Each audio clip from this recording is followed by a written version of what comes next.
Hola, un abrazo muy fuerte para todos. Bienvenidos a esta entrega de Budismo con Todo. Porque tiene que ver con todo.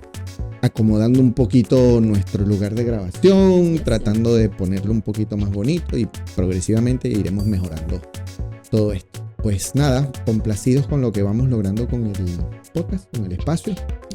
Estamos logrando mantener cierta corta distancia entre entrega y eso también nos contenta. Tratando de mantener un ritmo. Y eso nos contenta.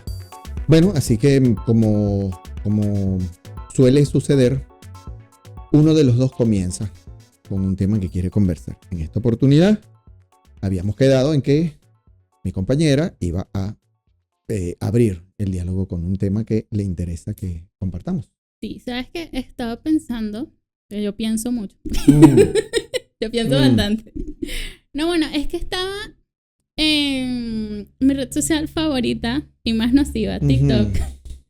Y me apareció un video que yo sentí que el discurso que estaban dando era como tratando de normalizar un poco, o no sé si era, o no sé si yo lo tomé así o qué, pero era referente a lo que pasa en Medio Oriente en cuanto a las mujeres que ahora ya no pueden ni siquiera hablar o cantar en público y todo esto, los talibanes y tal. La persona del video salía un poco como defendiendo eso, diciendo, pero es que es cultura, no nos tenemos que meter. Entonces yo pensé que, wow, es peligroso que ese tipo de discursos se normalicen y se difundan cada vez más. O sea, siento yo, porque para mí sería como un retroceso en la evolución que llevamos como seres humanos, como humanidad en general, y sobre todo en cuanto a los derechos de las mujeres, que ha sido una lucha muy ardua de muchas y muchas generaciones. Entonces me puse a pensar en eso, en que, o sea, la libertad de expresión está bien hasta qué punto, porque es importante, o sea, por supuesto que es importante, pero en ciertos casos la censura está bien o la libertad de expresión es hasta cierto punto. O sea, me parece interesante como que escuchar puntos de vista al respecto y como que desarrollar un poco ese tema. Me parece un buen tema a desarrollar. ¿Qué crees tú? ¿Qué crees tú sobre esto? Fíjate que no es tanto libertad de expresión. Es como lo que hacías referencia, es que esta persona decía, hay que respetar eso porque eso es cultura. Exacto. ¿No? Entonces, ¿hasta qué punto hay tradiciones culturales que deben respetarse? Exacto. La libertad de culto, ¿hasta dónde debe ser permitida? Exactamente. O hay que más bien plantar cierta resistencia o cierto límite a tradiciones culturales. Claro. Que no van acorde con lo que uno piensa que es el respeto, ¿no? A la dignidad de la persona. Exacto. Entonces creo que esto que estás hablando tiene que ver justamente con derechos fundamentales de un ser humano, ¿sí? Exacto. Sea mujer, sea hombre. Obviamente hay sociedades en donde la mujer va a ser mucho más irrespetada que el hombre, ¿no?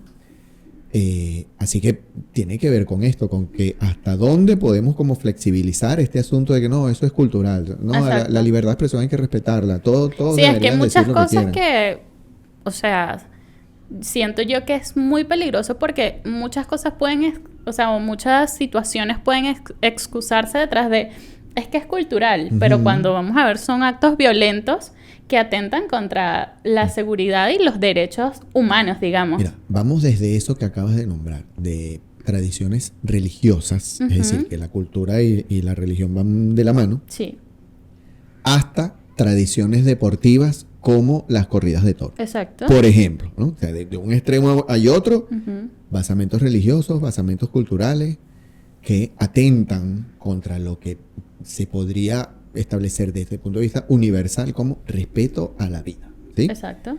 Y quiero confirmar lo que te preguntaba hace ratito. ¿Qué piensas tú? Hasta lo que vienes tú adentrándote y conociendo sobre el budismo.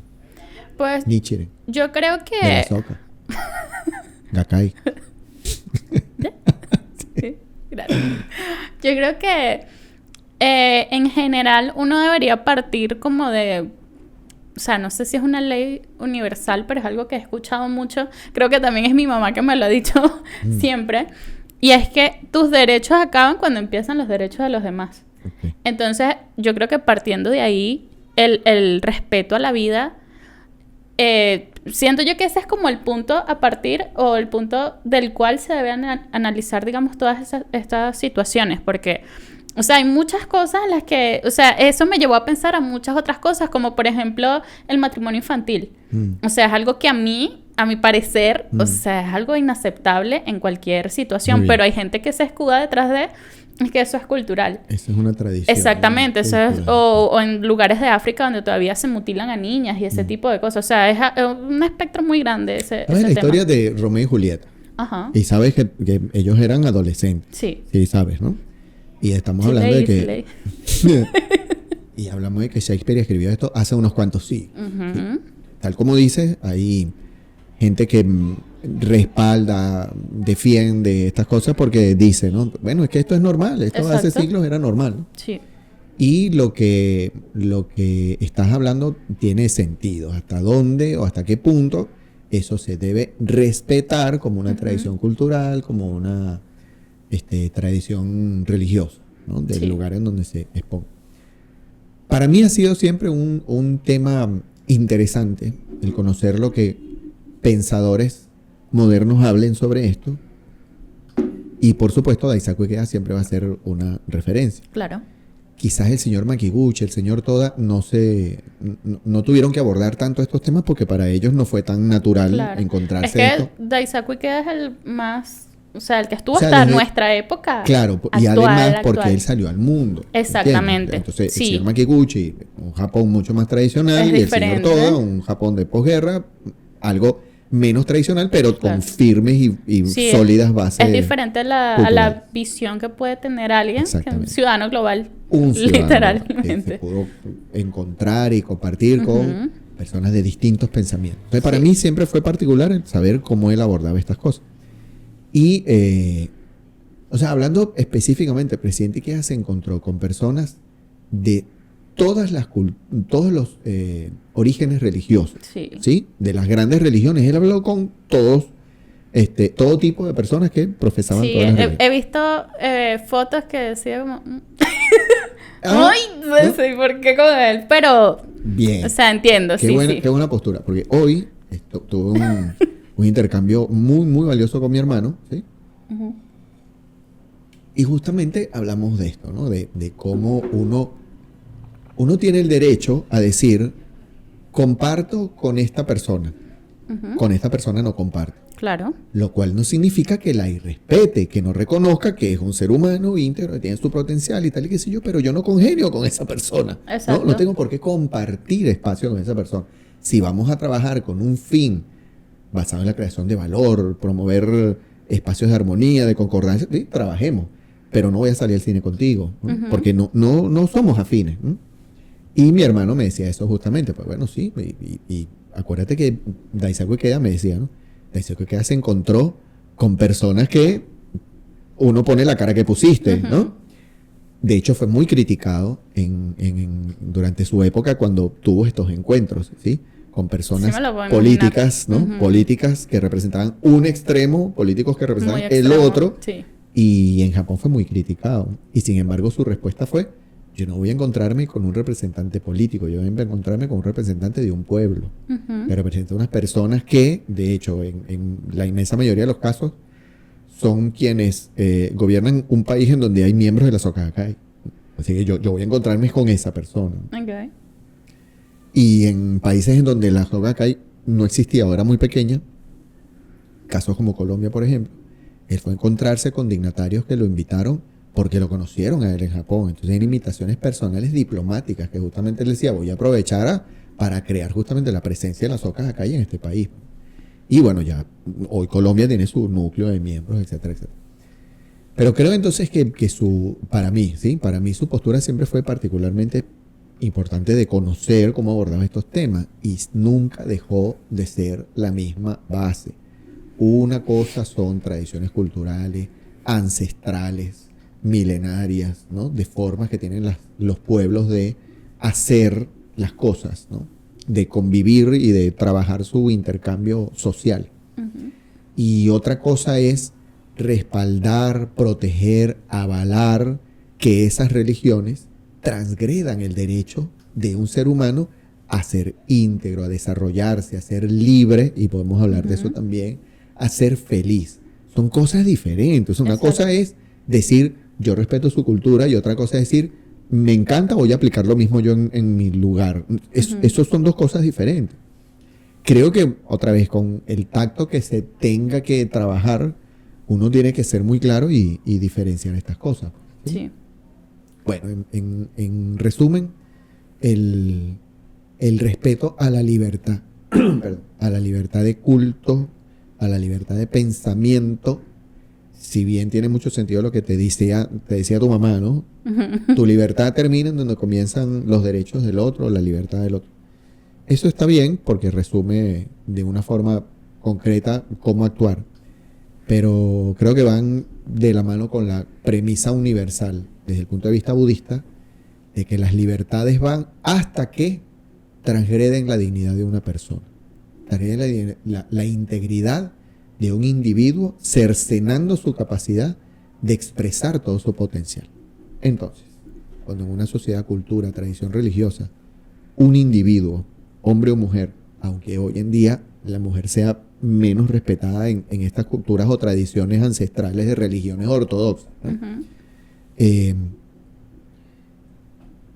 El hecho que uno tenga contacto con estas culturas o tradiciones no tiene por qué implicar que como soy budista tengo que respetarle, entonces no puedo decir nada. Exacto. Uno sí puede decir, ¿no? Si tiene la posibilidad de, con la condición de vida que se espera, ¿no? Sí. Decir, creo que hay otra forma de vivir, hay otra forma de actuar. Siento yo que también es importante no hacerse el ciego o el sordo en ciertas situaciones, porque en cierto punto eso también te hace cómplice, digamos. Porque, por ejemplo, o sea, ahorita estaba pensando que incluso sin irnos tan lejos, o sea, no tanto de, bueno, esas culturas, por ejemplo, o sea, este ejemplo conciso, no, es que esas culturas árabes muy ortodoxas, cosas tan sencillas como, digamos, no sé, un niño que está siendo maltratado y uno está viendo claramente y sus padres o digamos el tutor o el encargado de la crianza del niño se escudan, pero es que ese es mi hijo, yo hago lo que quiera, y vemos que ya, o sea, una cosa es, digamos, reprender o enseñar de alguna manera a hacer un maltrato. Yo no creo que debamos decir, no, pero es que esa es su libertad de criar. No, porque ese niño individuo tiene derechos. Entonces, si nosotros nos hacemos los sordos, es que yo la respeto, yo dejo que ella haga lo que quiera. En cierto punto estamos siendo cómplices. ¿Sientes que como budista tienes una visión diferente a la que tenías hace 5 años o es la misma? Con respecto a esos casos. No, bueno. ¿Te encuentras en un caso así? ¿Sientes que hace 5 años hubieras actuado igual que hoy? Que ya tienes 2 años practicando. Bueno, no, mi postura frente a lo que es el maltrato, o sea frente a lo que es los derechos humanos de los individuos, creo que sigue siendo como muy lo mismo, he pensado lo mismo antes a ahora, pero creo que ahora la forma de abordar sin duda sería diferente, menos mal. Creo yo que algo positivo, no me ha tocado estar, digamos, cerca de una situación de esa índole, porque o sea, no quisiera. Pero creo que mis herramientas ahora son otras. Y siento yo que tendría más fortaleza y digamos que tengo más herramientas para afrontar dichas situaciones. Pero... Tú sabes que yo soy todo. Japón, década de los 50. ¿Sí? No tenía pelos en la lengua para decir, el partido de gobierno tal no está actuando correctamente. Ok. Públicamente. Yo sí tengo muchos pelos en la lengua por seguridad. Porque además, él, cuando arranca el conflicto bélico rudo, el emperador japonés obliga a todas las religiones a tener una sola visión religiosa, Makiguchi y él se oponen y él va preso por eso. Sí. Es decir, él no temía ya, él no le tenía miedo a qué le iban a hacer.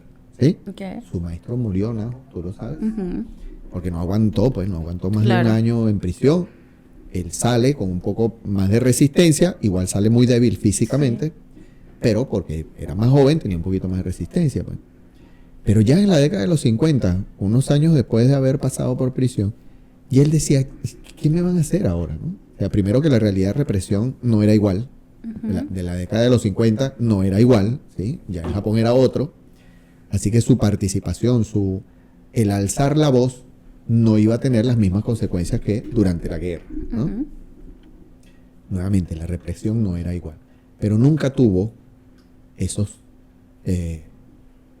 cuidados de llamar a capítulo a quien tuviera que llamar a nivel social. Okay. Porque para yo soy todo.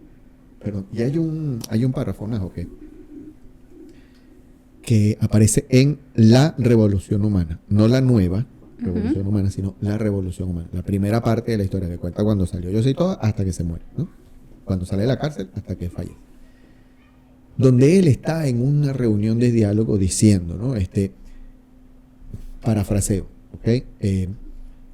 Para resolver la economía, la política, conflictos sociales, conflictos familiares, relaciones interpersonales, enfermedad, etcétera, etcétera, ¿no? Para corregir y reparar todos esos desajustes, ¿sí? Hay estrategias para cada una. Exacto. Pero la estrategia que vale para todas esas cosas es la estrategia del Sutra del Loto. Entonces, otra vez en una reunión con mucha gente diciéndoles, sabemos que hay muchos problemas y que hay que arreglar muchos problemas. Nuestra sociedad va a seguir teniendo muchos problemas que arreglar. Y vaya que lo tengo. Saca la cuenta de este lado, ¿no? Exacto. Pero la única forma por la que vamos a garantizar que todos esos problemas, todos de una forma pareja, se resuelvan de raíz, es con la estrategia del Sutra del Loto. Y por eso hacía un énfasis descomunal en decirle a toda la gente de su época, hay que propagar el Nam-myoho Renge-kyo, hay que hacer que más personas lo conozcan y lo practiquen para que todos esos problemas económicos, sociales, políticos, etcétera, etcétera, se resuelvan. Porque más personas entonando el Nam-myoho Renge-kyo hacen más revolución humana y transforman su sociedad. Yo traslado eso a nuestra época y no es distinto. El asunto va a ser orígenes culturales diferentes, exacto, tradiciones de visión de la vida diferente. En Oriente el concepto de vida es otro, pues nosotros latinos, venezolanos, ¿sabes? Pensamos de otra forma. Pero la clave no deja de ser la misma. Los tiempos, el ritmo va a ser diferente, pero la clave es la misma. Entonces, te nombraba Yo soy toda por esto, porque él, hay que decir esto, lo decía, ¿no? Y de hecho llamaba a su discípulo, Daisaku Ikeda, y le decía, estos problemas se resuelven es con más miembros, con más chakubuku, con más personas que X, ¿no? Que se comprometan a su cambio. Y por eso Daisaku Ikeda nos lo cuenta y nos lo ha venido contando y nos lo sigue diciendo y nos lo siguió diciendo hasta el último de sus días, ¿no? Siempre recuerden que la verdadera transformación es o surge a través de la transformación de los individuos. Desde esa perspectiva, los problemas que hoy vive nuestro país, pero también nuestra región, nuestro continente, Europa, África, Asia también tiene sus problemas, ¿no? Claro. Todos en sus diferentes formas de expresarse y tal y qué sé yo, van a solicitar a nuevas formas de enfocar cómo cambiamos esto. Y desde la perspectiva budista es más individuos haciendo revolución humana para que exista un cambio de raíz. Cuando me hablaba justamente de lo de la libertad de expresión y la discriminación que existe, etcétera, etcétera. Y te iba a preguntar de un caso en específico. Porque me imagino que lo viste, intuyo que lo viste. Hace poco, en un partido de fútbol, supongo yo que fue hace poco, porque la noticia vi como que explotó hace poquito, hubo, bueno, digamos que en contexto, el tema del racismo en España está muy fuerte, bueno, creo que ha estado siempre, pero digamos que ahora con redes sociales la difusión es mucho más masiva. Nos enteramos de este lado del mundo, o sea, antes yo no me hubiese enterado, pero ahora sí. Hubo, no sé si fue un partido de España-Francia, pero sé que tenían que ver los franceses, que unos hinchas creo que de España, hicieron, o sea, dijeron unos insultos, unos improperios Ujú, hacia los franceses. ujú. Los franceses se enojaron mucho porque hacían alusión a que le decían mono, cosas así, porque Su origen africano. exacto, a su origen africano, y los franceses estuvieron a nada de iniciar un altercado físico hasta que ellos dijeron, no vamos a tolerar esto y nos vamos. Y se retiraron de la cancha todos los franceses muy enojados. Y hubo un chico de España, un jugador de España que salió muy afectado también por su origen étnico. Entonces, cuando vi ese video, me metí en los comentarios, porque yo siempre me meto en los comentarios a ver qué opina la gente. Y sí había mucha gente que se repudiaba, por supuesto, este acto, pero habían otras que decían como que, si no les gusta, devuélvanse a su continente, a su continente, no sé qué. Minimizan exacto. el Ay, qué cristalitos y ese tipo de cosas. Y casualmente, después de ver esos videos, el algoritmo, por supuesto, dijo, a ella le interesó esto. Entonces me empezaron a salir, justo por la fecha, videos sobre el Día de la Hispanidad. En España le llaman así, que sería como... bueno, acá en Venezuela es el Día de la Resistencia Indígena, ya se le llama así. En este siglo. En este siglo, exacto. Ya ahora se le llama así. Antes era El Día del Descubrimiento. Descubrimiento de América, exacto. Entonces... El encuentro de dos mundos. Ajá, entonces en el video le preguntaban a gente en la calle que qué opinaban sobre el Día de la Hispanidad, y la gente, a españoles específicamente, porque también está, es que son muchos casos, también está el tema sobre la mesa de si España se debería disculpar por todo lo que hicieron sus antepasados o no. Entonces, como que se juntaba todo eso y la gente opinaba, había muchos, digamos, opiniones variadas, valga la redundancia. Entonces hay muchos que decían, no hay nada que celebrar porque eso fue un genocidio. Y habían otros que decían, sí, hay que celebrar mucho porque fue la unión de dos mundos. Y entonces otros que decían, sí, a mí me parece bien, yo soy latino, pero a mí me parece que España no tiene que disculparse de nada. Y había otra que decía, me da vergüenza ser española por todo lo que hicieron nuestros antepasados. Y entonces yo me ponía a pensar, o sea, deberíamos permitir, a eso iba en cuanto a lo de libertad de expresión. Deberíamos permitir que discursos como el de ciertos, en este caso españoles muy radicales, porque, o sea, en un comentario específico, o sea, vi que era un señor por la foto de perfil, dije, un señor de otra época, pero decía, claro que no, o sea, lo tomo con risa, pero no está bien.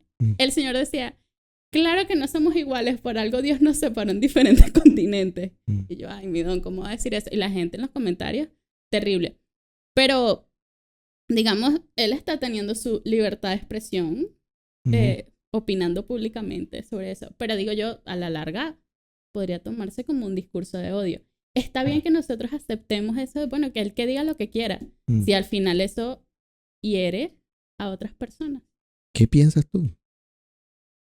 No sé qué pensar.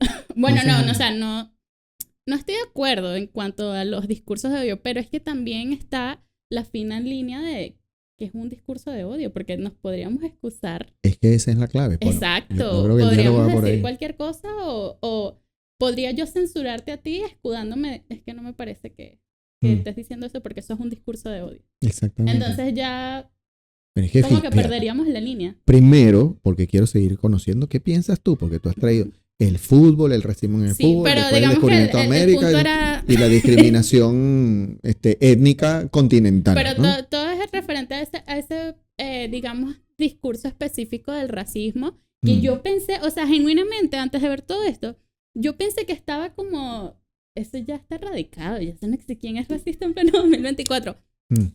Pero no, o sea, me di cuenta que... Es que tiene que ver justamente con la forma en que se aborda en las épocas, ¿sí? Exacto. Lo que sucede hoy en día, que tiene mucho que ver con lo que tú has llamado la masificación exacto. de la información, ¿sí? Se hace masivo todo. Claro, es que con la tecnología todo se hace viral muy rápido. Se hace viral todo. Muy rápido la información. Y antes de comenzar te confirmaba. ¿Qué es lo que se hace más viral? El conflicto, la discusión, la confrontación desmedida. ¿sí? Porque el señor me está hablando feo. Aquí hay una denuncia pública. Sí. Entonces yo le digo que es de la generación de cristal, ¿no? Porque no le puedo decir porque entonces ya soy el autoritario, Ay, por sí. ejemplo, ¿no? No, yo le dije que yo no soy una generación de cristal, porque yo dije, ay, te digo cualquier cosa y te quiebras. Y yo le dije, no, Primero yo te no voy le a digo, quebrar yo a ti. ay, te digo, No, yo no, le me lo hablo dijo así. feo, de No, paso. yo le hablo feo. Sí. Y justamente porque como le hablo feo y se quiebra, No, le digo yo que le es de dije, generación de el problema no cristal. es ese, el problema no es que yo me quiero, el problema es que si me hablas así me dan ganas de quebrarte yo a ti. Es el detalle. Quebrémonos, vamos a quebrarnos. Que justamente bueno, lo que señor, creo que el último capítulo budismo contra... lo que creo que justamente se ha distorsionado en todo este asunto de masificar la lucha por los derechos, Ajá. ¿sí? Es justamente en cómo se supone que deben prevalecer esos derechos, Exacto. ¿sí? El hecho de que, o sea, lo que hablabas ahorita de el racismo en el fútbol, eso siempre existió, porque Exacto. el racismo siempre existió y Exactamente.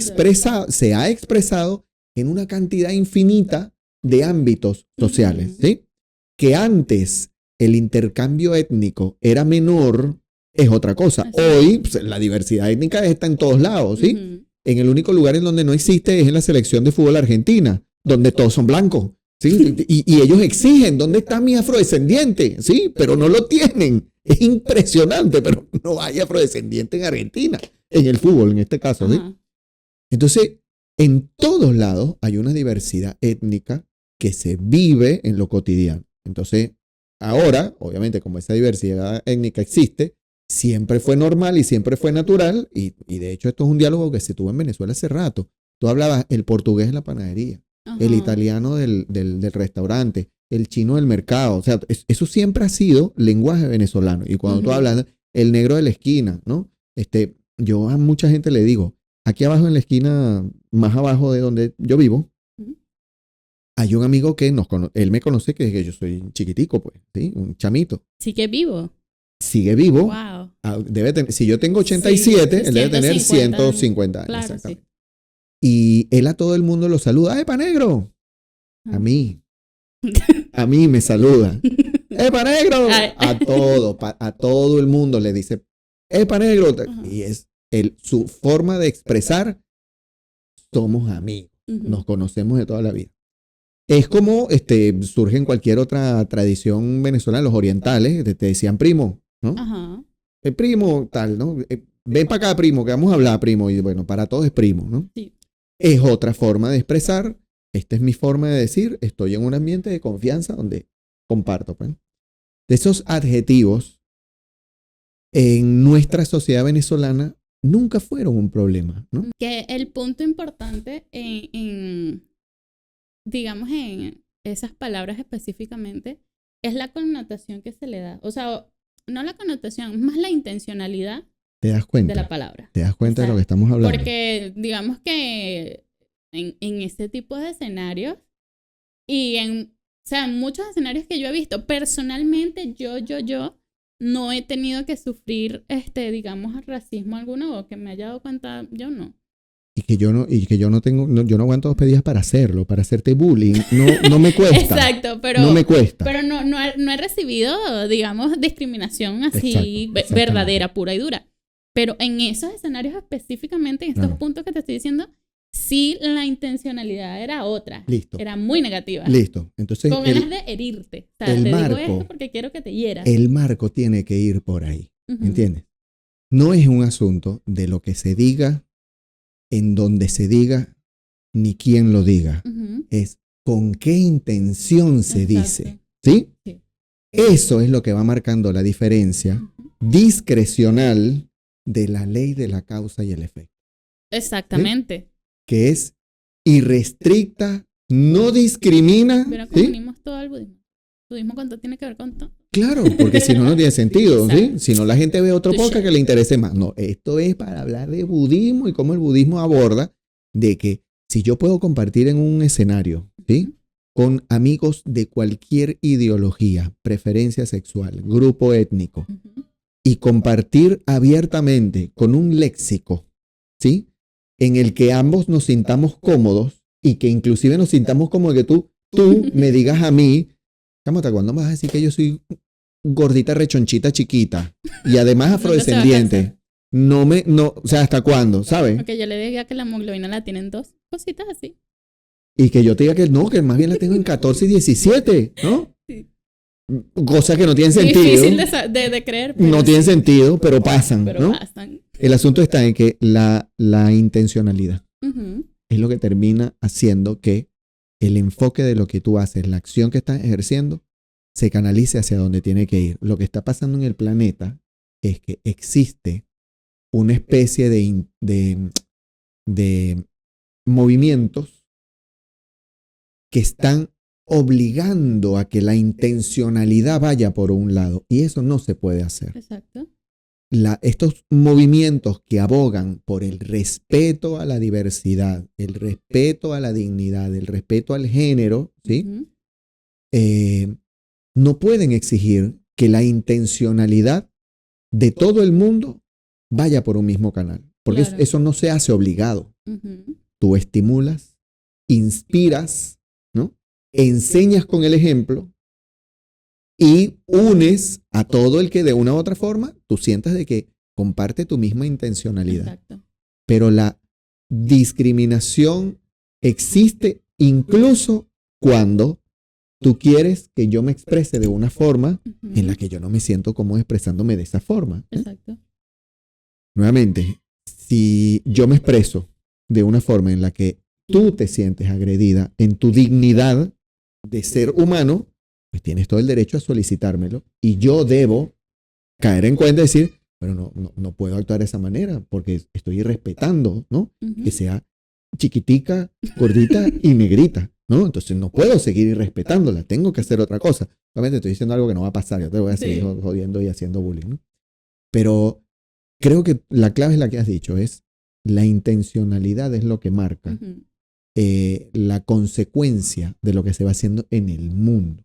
Entonces, en el mundo, hablando de España por lo que acabas de poner, cierran estadios o le prohíben el ingreso a fanáticos que de una forma irrespetuosa se dirigen con insultos racistas y no racistas, sino insultos a jugadores del equipo contrario. ¿Sí? Pero otra vez le prohíben la entrada y en casos extremos hasta cierran el estadio completo por una cantidad de juegos. Sí. Son las medidas que la federación y tal la hace como para que la gente entienda. Exacto, las consecuencias. Uh-huh. Y eso ha sido progresivo a través del tiempo. Antes, ya te imaginas cómo eran los juegos antes. Uh-huh. Yo te podía decir lo que me diera la gana. Y tú como jugador, si querías, te metías aquí en la tribuna para zamparme si tú querías que nos zampemos, pues, ¿no? Uh-huh. Pero bueno, con el tiempo se ha tratado de ir humanizando cada vez más la expresión deportiva. Y eso no está mal. Exacto. Mientras que otra vez no se termine cercenando la expresión deportiva en su esencia, listo, sí, corrigamos todo lo que... He visto mucho eso y en los comentarios referente a las consecuencias que tuvieron estos actos es que ya no se puede decir nada. Eso es parte del fútbol. Y yo... Sí.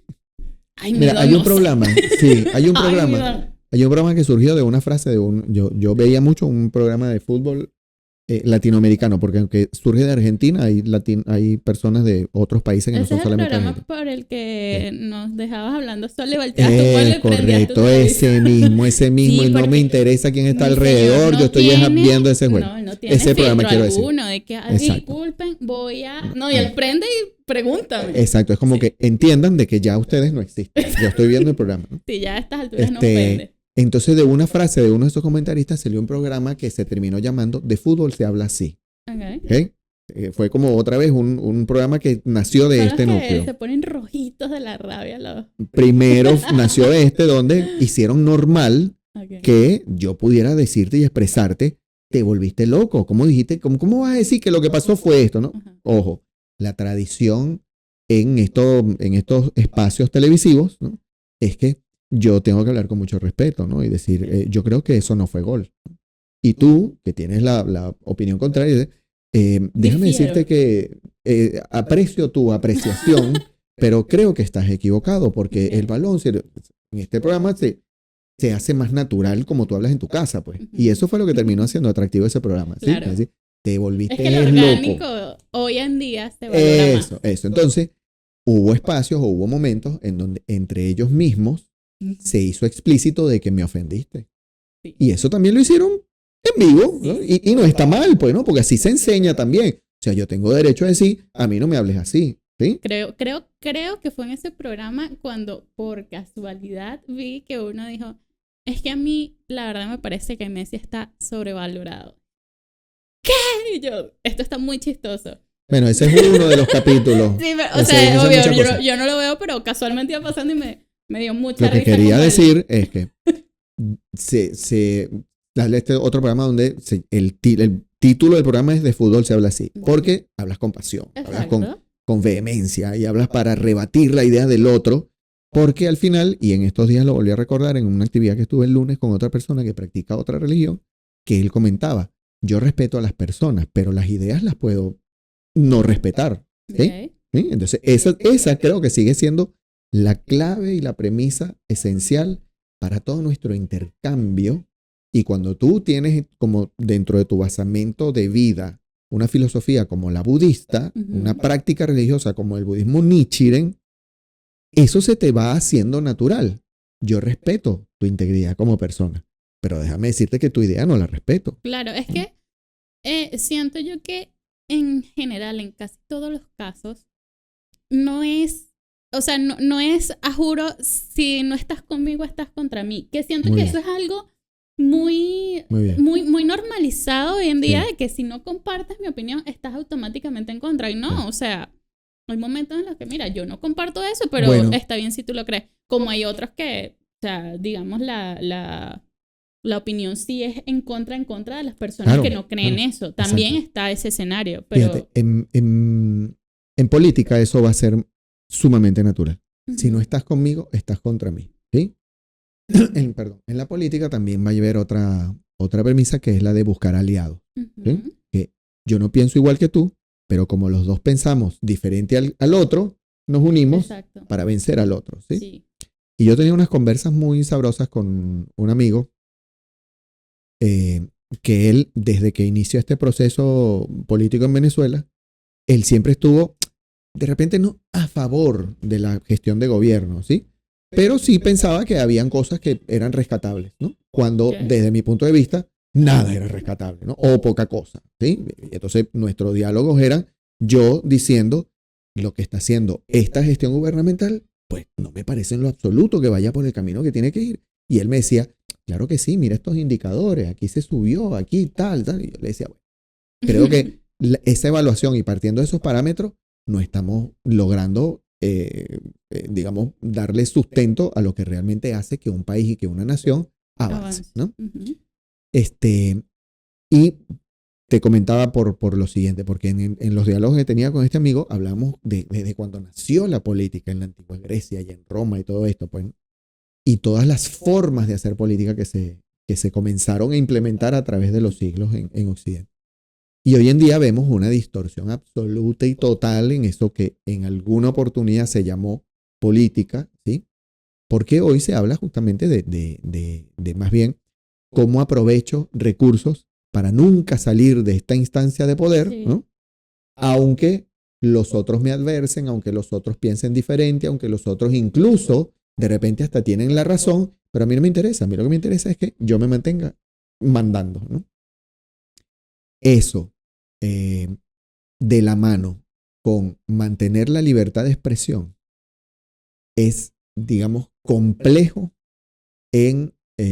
aún hoy en día. ¿Por qué quiero decir? Que en sistemas de hace muchos siglos, la monarquía, los imperios, etcétera, etcétera, ¿sí? Era mucho más habitual y mucho más explícito, mucho más abierto, mucho más descarado, ¿no? Que si tú estás en contra del que manda, para la mazmorra y no sales más nunca, ¿sí? O sea, ya estamos claros en que te agarré infraganti, ¿no? Haciendo campaña contra el monarca. Vaya, para la mazmorra. De ahí no vas a salir más nunca. Entonces, hay regímenes actualmente, no voy a editar nada, en esta época hay todavía, o sea, otra vez resulta inverosímil que aún hoy en día haya seres humanos que piensan que esa es la forma de gobernar, ¿sí? Entonces, no es necesario que hablemos de Venezuela específicamente, pero hablamos de Nicaragua, Cuba. Y si nos vamos a otro, tú conoces un país que se llama Eritrea. Es un país africano, ¿sí? Y ese país africano resulta que tiene también un gobernante que lleva todo este siglo gobernando. Desde que se hizo independiente a principios de siglo, 2000, 2001 creo que se hicieron independientes. Y el mismo gobernante todavía sigue mandando, ¿no? Y ahí la represión, la discriminación es lo más usual. Usted se opone, bueno, lamento decirle que usted va para allá adentro, ¿no? En la calle usted no va a estar más. Corea del Norte, exacto. Espacios como, o sea, formas de política que se aplican en China, formas de política que se aplican en Rusia y otros países de Euroasia, del Asia del Sur. O sea, hay muchas sociedades, pero muchas donde todavía se mantienen gobernantes que usan estas estrategias de libertad de expresión. Olvídate. Eso no existe. ¿Sí? Aquí no comemos eso, amiguito. Aquí no trabajamos bajo esos parámetros. Entonces, la tarea como humanidad que nos toca es fuerte, es ardua, porque nos toca comprender que kármicamente, todavía como humanidad, siguen habiendo expresiones en donde seres humanos interpretan que esa es la vía. Interpretan de que la forma de gobernar me interesa nada lo que piense una parte o la mayoría del pueblo. No me interesa. ¿Sí? A mí lo que me interesa es que mientras yo siga administrando los recursos, si usted está de acuerdo, fino, pero si no, no me importa. ¿Sí? Y si lo puedo callar la boca y hacerlo a un lado, eso es lo que voy a hacer, ¿no? Creo que esas formas de gobernar que resultan otra vez siglo XXI, desde un punto de vista parecieran inverosímiles, pero no podemos ser tan ingenuos, ¿no? Yo me confieso ingenuo al pensar de que a estas alturas ya eso no debería existir, pero resulta que eso es parte integral del ser humano.